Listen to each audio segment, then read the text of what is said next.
नमस्कार, आप देख रहे हैं BS24 न्यूज में हूं आपके साथ विनोद कुमार। आज हम भारत के एक ऐसे क्रांतिकारी के बारे में बात करेंगे जो काफी साहसी थे और मराठी ब्राह्मण परिवार में जन्म लिए। वे शिवाजी महाराज के परम भक्त थे और बहुत ही बढ़िया निशानेबाज थे। संस्कृत से पढ़ाई की और देशभक्ति का ऐसा जज्बा जगा कि क्रांतिकारी बन गए। जी हाँ, हम बात कर रहे हैं क्रांतिकारियों में रघुनाथ के नाम से जाने जाने वाले महान क्रांतिकारी राजगुरु की। भारत की आजादी की लड़ाई में भगत सिंह के साथ लिए जाने वाले नामों में सुखदेव, बटुकेश्वर दत्त और के साथ ही एक प्रमुख नाम राजगुरु का भी आता है। पहले उनके शुरुआती जीवन के बारे में बात करते हैं। शिवराम हरि राजगुरु का जन्म 24 अगस्त 1908 को महाराष्ट्र के रत्नागिरी जिले के खेड़ा गांव के मराठी ब्राह्मण परिवार में हुआ था। खेड़ा गांव अब राजगुरु नगर के नाम से जाना जाता है। उनके पिता का नाम हरि नारायण राजगुरु और माता का नाम पार्वती देवी था।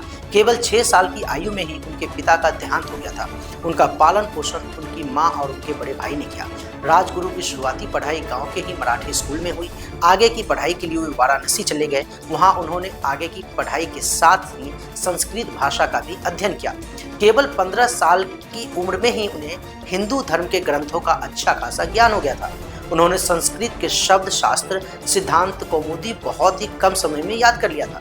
अब जानते हैं राजगुरु क्रांतिकारी कैसे बने। वाराणसी में शिक्षा हासिल करते समय राजगुरु की मुलाकात कुछ क्रांतिकारियों से हुई और देशभक्ति से ओतप्रोत राजगुरु भी आजादी के लिए प्रेरित होने लगे।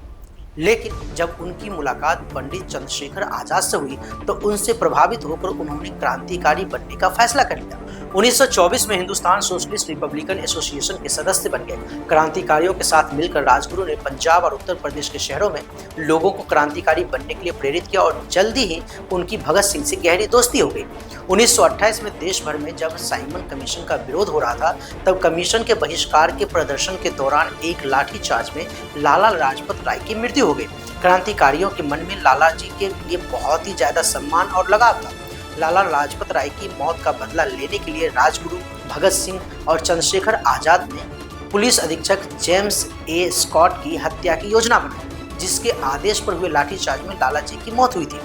योजना के अनुसार क्रांतिकारी जय गोपाल को स्कॉट की पहचान करनी थी। 17 दिसंबर 1928 को लाहौर के जिला पुलिस मुख्यालय के बाहर राजगुरु और भगत सिंह स्कॉट का इंतजार कर रहे थे। जय गोपाल का इशारा मिलते ही उन्होंने गोलियां चला दी और वहां से फरार हो गए। लेकिन गोपाल ने जिसकी ओर इशारा किया था वह स्कॉट नहीं बल्कि assistant commissioner John P Sanders था।